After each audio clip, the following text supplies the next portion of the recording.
കുഞ്ഞുമണികളെ, ഓണമൊക്കെ ഇങ്ങ് എത്തിയല്ലേ. അപ്പോ ആദ്യം തന്നെ എല്ലാവർക്കും ഹൃദയം നിറഞ്ഞ ഓണാശംസകൾ. പൂക്കളമൊക്കെ ഇട്ട് വയറ് നിറയെ സദ്യയൊക്കെ കഴിക്കണം കേട്ടോ. അപ്പോ ഇന്ന് ഓണവുമായി ബന്ധപ്പെട്ട ചില കാര്യങ്ങളാണ് പറയാൻ പോകുന്നത്. ഓണത്തിന്റെ കഥ എല്ലാവർക്കും അറിയാമല്ലോ അല്ലേ? നമ്മുടെ മഹാബലി തമ്പുരാന്റെ കഥ. പണ്ട് പണ്ട് പണ്ട് പണ്ട് പണ്ട് നമ്മുടെ കേരളം വാണിടുന്ന ചക്രവർത്തിയായ മഹാബലി, അദ്ദേഹം എല്ലാ വർഷവും ചിങ്ങമാസത്തിലെ തിരുവോണ നാളിൽ തന്റെ പ്രജകളെ കാണാനായി അങ്ങ് പാതാളത്തിൽ നിന്നും വരും. അതാണ് നമ്മുടെ വിശ്വാസം. അദ്ദേഹത്തെ വരവേൽക്കാനായിട്ടാണ് നമ്മൾ ഓണം ആഘോഷിക്കുന്നത് അല്ലേ? ഇതാണ് ഐതിഹ്യം. കൂട്ടുകാർക്കറിയാമോ, നമ്മുടെ ഓണം ഒരു കാർഷിക ഉത്സവമാണ്. പണ്ട് കാലത്ത് നമ്മുടെ നാട്ടിലെ ഏറ്റവും പ്രധാനപ്പെട്ട ജോലി അല്ലെങ്കിൽ തൊഴിൽ എന്ന് പറയുന്നത് കൃഷിയാണ്. എല്ലാ വീടുകളിലും കൃഷിയുണ്ടാവും.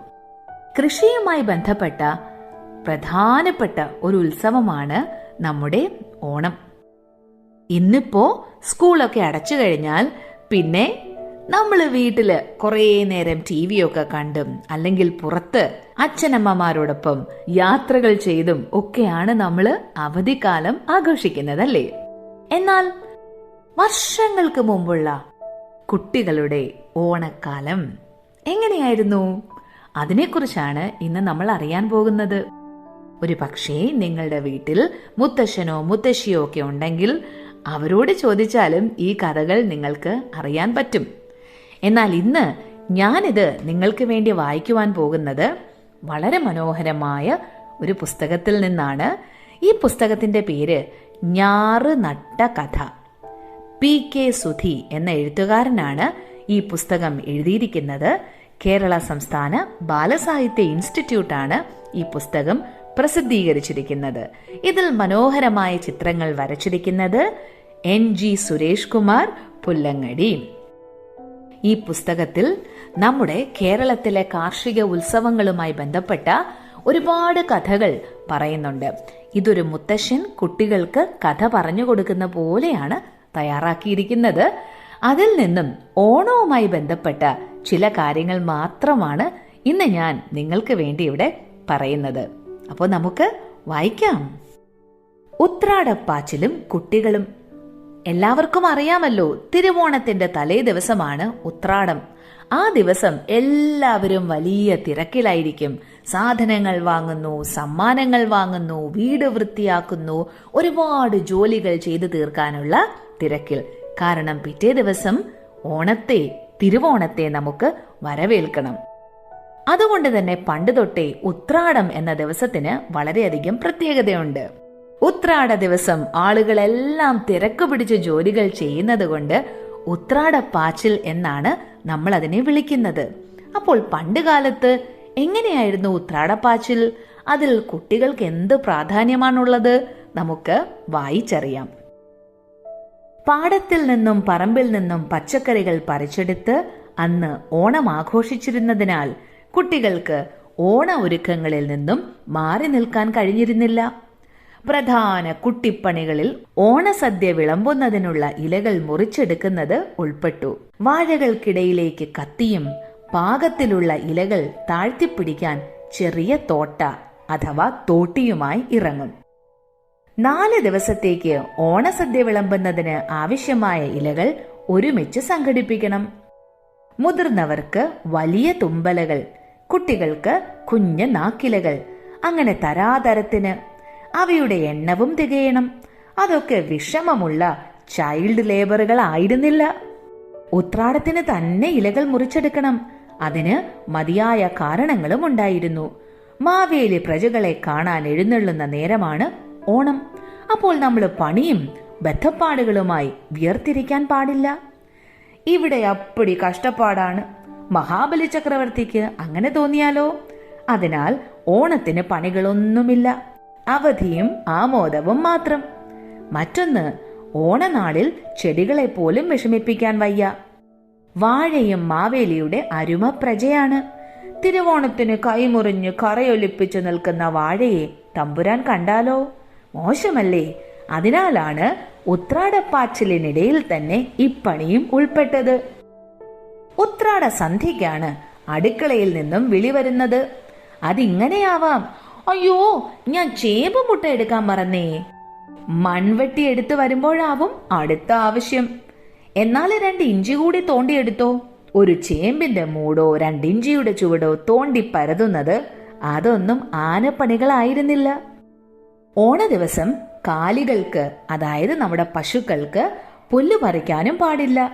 മനുഷ്യർ സദ്യ ഉണ്ണുമ്പോൾ പാടത്ത് മേലണങ്ങി പണിയെടുത്ത പോത്തുകൾക്കും പിന്നെ പശുക്കൾക്കും ഉണക്കക്കച്ചി കൊടുക്കുന്നത് മോശമല്ലേ? ഓണത്തിന് പുല്ല് പറിക്കരുത്. ആകപ്പാടെ ഗുലുമാല്. അതിനാൽ 4 ഓണ ദിവസങ്ങൾക്ക് ആവശ്യമായ പുല്ല് ഉത്രാട നാളിൽ തന്നെ എരുത്തിലിൽ എത്തിക്കണം. എരുത്തിൽ എന്ന് വെച്ചാൽ എന്താണ്? തൊഴുത്ത്. പൈക്കളുടെയും കന്നാലികളുടെയും പള്ളക്കാര്യം. പള്ളാന്ന് വെച്ചാൽ എന്താ? വയറ്. അതെ, അവരുടെ വിശപ്പിന്റെ കാര്യം, അവരുടെ ആഹാരത്തിന്റെ കാര്യം കുശാലാകണം. നല്ല വെജിറ്റേറിയൻ പുൽസദ്യ തന്നെ ഓണ ദിവസങ്ങളിൽ അവർക്കൊരുക്കണം. അല്ലെങ്കിൽ മാവേലി എന്ത് കരുതും? കഷ്ടം, മനുഷ്യന്മാരുടെ ഭരണം വന്നതോടെ മാവേലി രാജ്യം തകർന്നു. ഇപ്പോൾ കന്നുകാലികളുടെ കാര്യങ്ങൾ പോലും. അങ്ങനെയൊക്കെ അദ്ദേഹം ചിന്തിച്ചാലോ? അതിനാൽ കുട്ടികൾക്കും ഈ യജ്ഞത്തിൽ പങ്കുചേർന്നേ മതിയാവൂ. ആടിനു വേണ്ട കൊഴ, അതായത് തീറ്റയൊടിക്കുന്ന ജോലി മിക്കവാറും നമ്മുടെ തോളിലാവും വന്നു വീഴുക. പോത്തുമായി താരതമ്യം ചെയ്യുമ്പോൾ ആടിനെ കുട്ടിയായിട്ടാണ് മുതിർന്നവർ കരുതുന്നത്. പിന്നെ പശുക്കുട്ടികളും ആടുകളുമൊക്കെ നമ്മുടെ ഗ്രൂപ്പാണല്ലോ. തിരുവോണ ദിവസം പ്രഭാത പരിപാടികളുടെ കൂട്ടത്തിൽ മുഖ്യമായതൊന്നുണ്ട്. കാലിക്കുളിക്ക് അവരെ തോട്ടിലേക്ക് കൊണ്ടുപോകുന്നതാണത്. രാവിലെ തന്നെ ഈ തിരുവോണ സ്നാനപ്പുറപ്പാട്, സ്നാനം എന്ന് വെച്ചാൽ എന്താണ്? കുളി. പുറപ്പാട്, യാത്ര തുടങ്ങും. കന്നുകാലികളെ തേയിച്ചു കുളിപ്പിച്ചു കഴിഞ്ഞാൽ കൂട്ടുവന്ന വീട്ടുകാരൻ പട്ടിയെ സൂത്രത്തിൽ വെള്ളത്തിലൊന്ന് മുക്കിയെടുക്കും. ഓണമെന്നൊന്നും പറഞ്ഞിട്ട് കാര്യമില്ല. നാടൻ പട്ടികൾക്ക് പണ്ടും കുളിക്കുന്നതത്ര ഇഷ്ടമുള്ള കാര്യമായിരുന്നില്ല. ഇപ്പോൾ കാണിച്ചു തരാം. ചില ഗജപോക്കിരി നായകൾ ആറാട്ട് കഴിഞ്ഞ ഉടനെ തന്നെ മണലിൽ കിടന്നുരുണ്ടു പിരണ്ടുകളയും. കുളി കഴിഞ്ഞ് കാലികളുടെ നെറ്റിയിൽ ഓരോ കുറി തൊടുന്നതാണ്. പോത്തിനെന്തു കുറിവര അല്ലേ? കുഞ്ഞിലകളിൽ അവർക്കും സദ്യ വിളമ്പി നൽകി. നമ്മുടെ സ്വന്തത്തിൽ സ്വന്തമായ പൈക്കുട്ടികൾക്കും ആട്ടിൻകുട്ടികൾക്കും പായസം കയ്യിലെടുത്ത് വായിലിറ്റിച്ചു കൊടുക്കാൻ നമ്മളല്ലാതെ മറ്റാരും മെനക്കെടും? ഓണത്തിന് ഊഞ്ഞാലാടണം. 10 ദിവസങ്ങൾ നീണ്ടു നിൽക്കുന്ന സ്കൂൾ അവധി, സദ്യ, ഓണക്കോടി, പിന്നെ ഊഞ്ഞാൽ, ഇവയാണ് ഓണത്തിന്റെ കാതൽ. ഈ അവധി നിർത്തിയാൽ ഓണാഘോഷത്തിന്റെ കാറ്റുപോകും. അന്ന് ഊഞ്ഞാലിടാൻ മരങ്ങൾ സുലഭമായിരുന്നു. പക്ഷേ കയറ് അത് ലക്ഷറി ആയിരുന്നു. എന്നാൽ ഊഞ്ഞാൽ കയറിനുള്ള വഴിയും പ്രകൃതി നൽകി. നമ്മളത് കണ്ടെടുക്കണം. ചുണ്ണാമ്പ് വള്ളി എന്നൊരു വള്ളിച്ചെടി ഉണ്ടായിരുന്നു. പാമ്പിൻ വണ്ണമാണ് അതിന്റെ തണ്ടിനുള്ളത്. കാട്ടുപറമ്പുകളിൽ നിന്നും നീളത്തിൽ വെട്ടിയെടുത്തു. അതുകൊണ്ട് ഊഞ്ഞാൽ കെട്ടിയാടി. കുട്ടികൾ സംഘമായിട്ടാണ് അത് വെട്ടാൻ പോയിരുന്നത്. ചിലപ്പോൾ മുതിർന്നവർ ഒന്ന് കൂട്ടുവന്നുവെന്നിരിക്കും. അന്ന് നാട്ടിൽ ചിലയിടങ്ങളിൽ കോമൺ ഊഞ്ഞാലുകൾ ഉണ്ടായിരുന്നു, വലിപ്പമുള്ളത്. ഏതെങ്കിലും പൊതുവിടങ്ങളിൽ ഇവ കെട്ടിയുണ്ടാക്കി കുറഞ്ഞത് 3 പേർക്ക് ഒരുമിച്ചാടാൻ കഴിയും. നാട്ടുകാർ മുഴുവനും, ആണും പെണ്ണും കുട്ടികളും, തിരുവോണ ദിവസം അത്തരം വലിയ ഊഞ്ഞാലുകളിൽ ആടി രസിക്കാനെത്തി. കൂടുതൽ ഉയരം പോയി മാനം തൊടണം. അല്ലെങ്കിൽ ചാരത്തെ മാഞ്ചില്ലയിൽ നിന്നും ഇല കടിച്ചെടുത്തു കൊണ്ടുവരണം. അതായിരുന്നു ത്രില്ല്. ചില കട്ടയ്ക്കാലുകളിൽ, തെങ്ങുകളിലാണ് ഊഞ്ഞാൽ കെട്ടുന്നത്. 2 തെങ്ങുകളിൽ കെട്ടിയ കയറിൽ തൂക്കിയിടുന്ന ഊഞ്ഞാൽ. ഊഞ്ഞാൽ ഇട്ടത് മുതൽ തെങ്ങിൻ തണലിൽ കുട്ടികളുടെ തിരക്കാണ്. ആ വലിയ ഊഞ്ഞാലിൽ ആടി ആടി ഇരിക്കവേ ചിങ്ങവും കടന്നു മറയും. കുറച്ചു ഓർമ്മകൾ മാത്രം മിച്ചമുണ്ടാകും. ഈ കമ്മ്യൂണിറ്റി ഊഞ്ഞാലിന് കയറ് വേണ്ടേ? അതുണ്ടാക്കിയിരുന്നത് ഓലയ്ക്കാലിൽ നിന്നായിരുന്നു. പച്ചോലകൾ വെട്ടിയിട്ട് തീയിൽ കാട്ടി വാട്ടിയെടുത്തു. മടലിൽ നിന്നും ഓലയ്ക്കാലുകൾ അരങ്ങണം. തെങ്ങോലയുടെ വഴുതയും ചേർത്ത് കയറുമാതിരി അതിനെ പിരിച്ചെടുത്തു. അടുത്ത വീട്ടിൽ നിന്നും കൊണ്ടുവന്ന ഉലക്കയാണ് ഇരിപ്പിടം.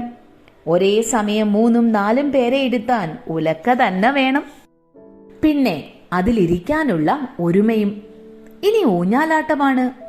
ഊഞ്ഞാലാടികൾ പരസ്പരം തോളിൽ കൈയിട്ട് ഊഞ്ഞാൽ വള്ളിയിൽ പിടിച്ചിരിക്കും. 1-2 പേർ ചേർന്ന് ഉലക്കയെ ആട്ടിവിടും. കുടം വിടുക എന്നൊരു ഊഞ്ഞാലാട്ടൽ രീതിയുണ്ടായിരുന്നു. ഊഞ്ഞാൽ കമ്പിൽ പിടിച്ചുകൊണ്ട് അതിനൊപ്പം ഓടി വന്ന് മാനത്തേക്ക് ഊഞ്ഞാലാടികളെ കമ്പ് സഹിതം ഉയർത്തിവിടുകയാണ് ചെയ്തത്. അന്നേരത്ത് ഊഞ്ഞാലാട്ടുന്ന ആൾ കുനിഞ്ഞു മാറിക്കളയണം, അല്ലെങ്കിൽ ഉലയ്ക്ക തലക്കടിക്കും. അതാണ് കുടംവിടൽ വിദ്യ. 2 പേർ ചേർന്ന് ചെയ്തിരുന്ന ഡബിൾ കുടംവിടലുമുണ്ട്.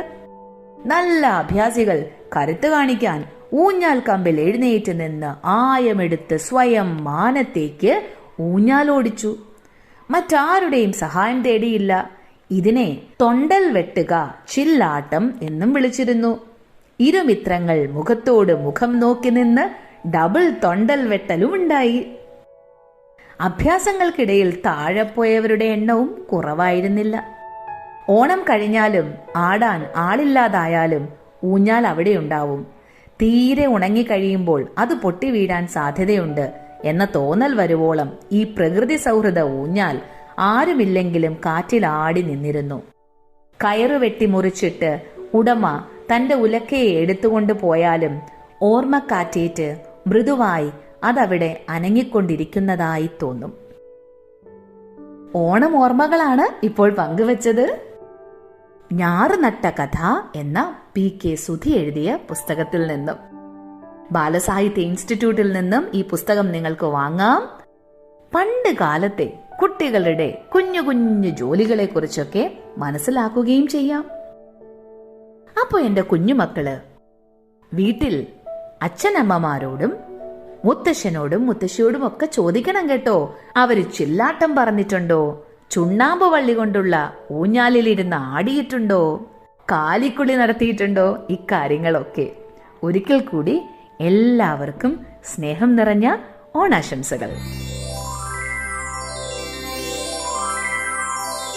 ഉത്രാടപ്പൂവിളിയിൽ കേരളമുണരുകയായി പുത്തിറയാടും ഗ്രാമവ